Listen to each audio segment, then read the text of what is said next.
Alors, un premier arrêté donc, du 23 janvier qui est relatif aux astreintes des internes.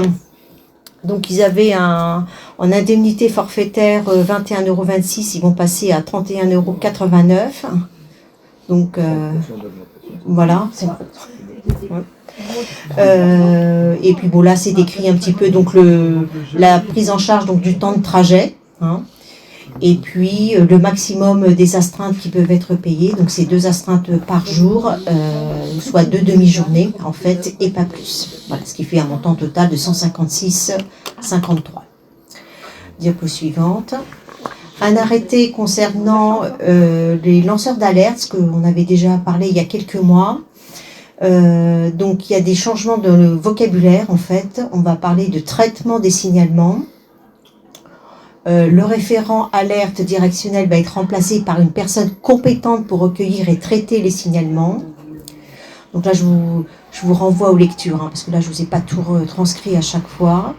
Après, concernant l'auteur du signalement, il va y avoir une part de la confidentialité hein, et de l'intégrité des informations recueillies, notamment concernant l'identité de l'auteur du signalement et des personnes visées et de tout tiers qui sont mentionnées dès la réception du signalement jusqu'à la clôture du dossier.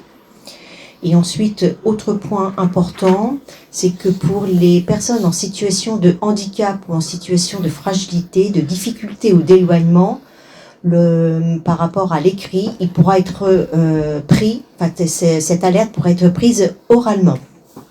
Ce qui est bien pour les gens qui ne peuvent pas écrire ou qui ne peuvent pas du tout se déplacer. Voilà, diapo suivante. Un décret donc chargeant un député d'une mission temporaire, une mission temporaire pour la prévention primaire en santé, c'est le docteur Cyril Isaac-Sibyl. Diapo suivante.